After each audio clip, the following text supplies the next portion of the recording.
বন্ধুরা নমস্কার।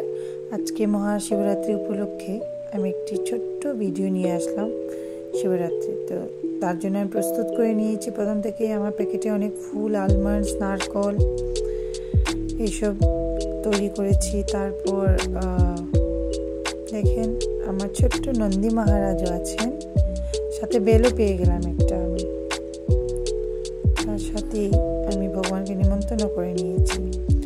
আর প্রদীপটা ভালো করে ধুয়ে নিচ্ছি যাতে কোনো ধরনের ময়লা না থাকে। যে প্রদীপের মধ্যে তেল দিয়ে ঘি দিয়ে আমি মহাদেবের আরতি করব।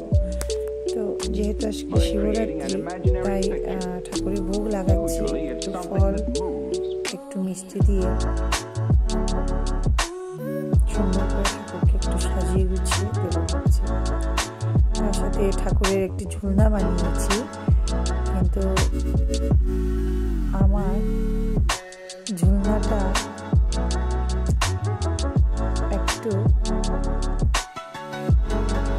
বড় হয়ে গিয়েছে এবং ওইটার মধ্যে যখন মিষ্টি রেখেছি আমি, তো ঝুলনাটা পড়ে গিয়েছিল আর কিছু হয়ে গেছে ছোট।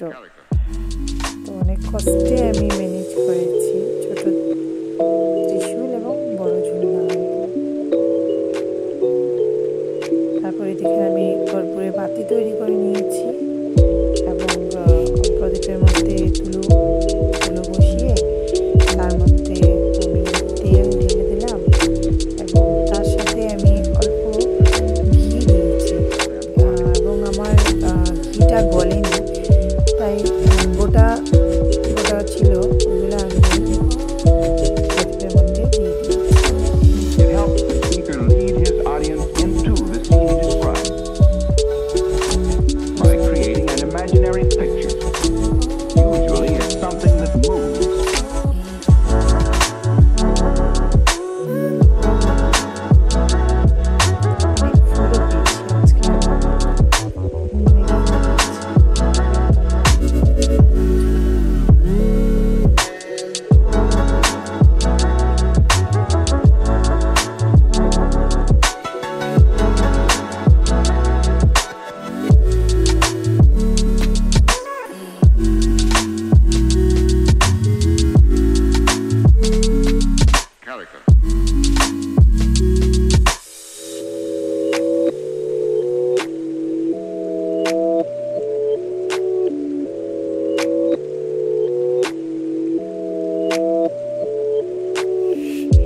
ভগবানকে আমন্ত্রণ জানিয়ে দিয়েছি পান বাটা দিয়ে, পুজো আসো আমার ছোট্ট মেয়েকে বসিয়ে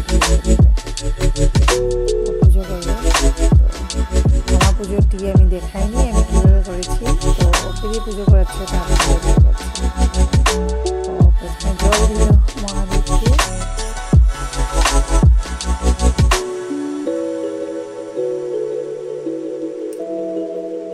ঢেলে দিল দুধ। দুধের অভিষেক করানোটা খুবই দরকার। তার সাথে মধু, ঘি দিয়েও ঠাকুরকে খুব সুন্দর করেই পুজো করিয়েছে ছোট্ট। এখনো শিব আমার খুবই প্রিয়, শুধু আমার নয়, আমার বিশ্বাস সবারই, আমাদের যেহেতু আমরা সবাই সনাতনী তাই।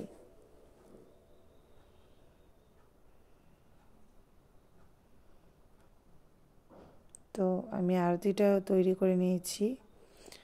আপনাদেরকে আমার পুজো করাটাও দেখাতে পারিনি এবং আনফর্চুনেটলি আমার আরতিটাও দেখাতে পারিনি।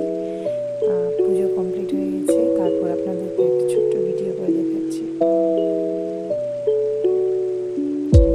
একটু মেয়েকে সামনে দাঁড় করে একটু ভিডিও করে নিই।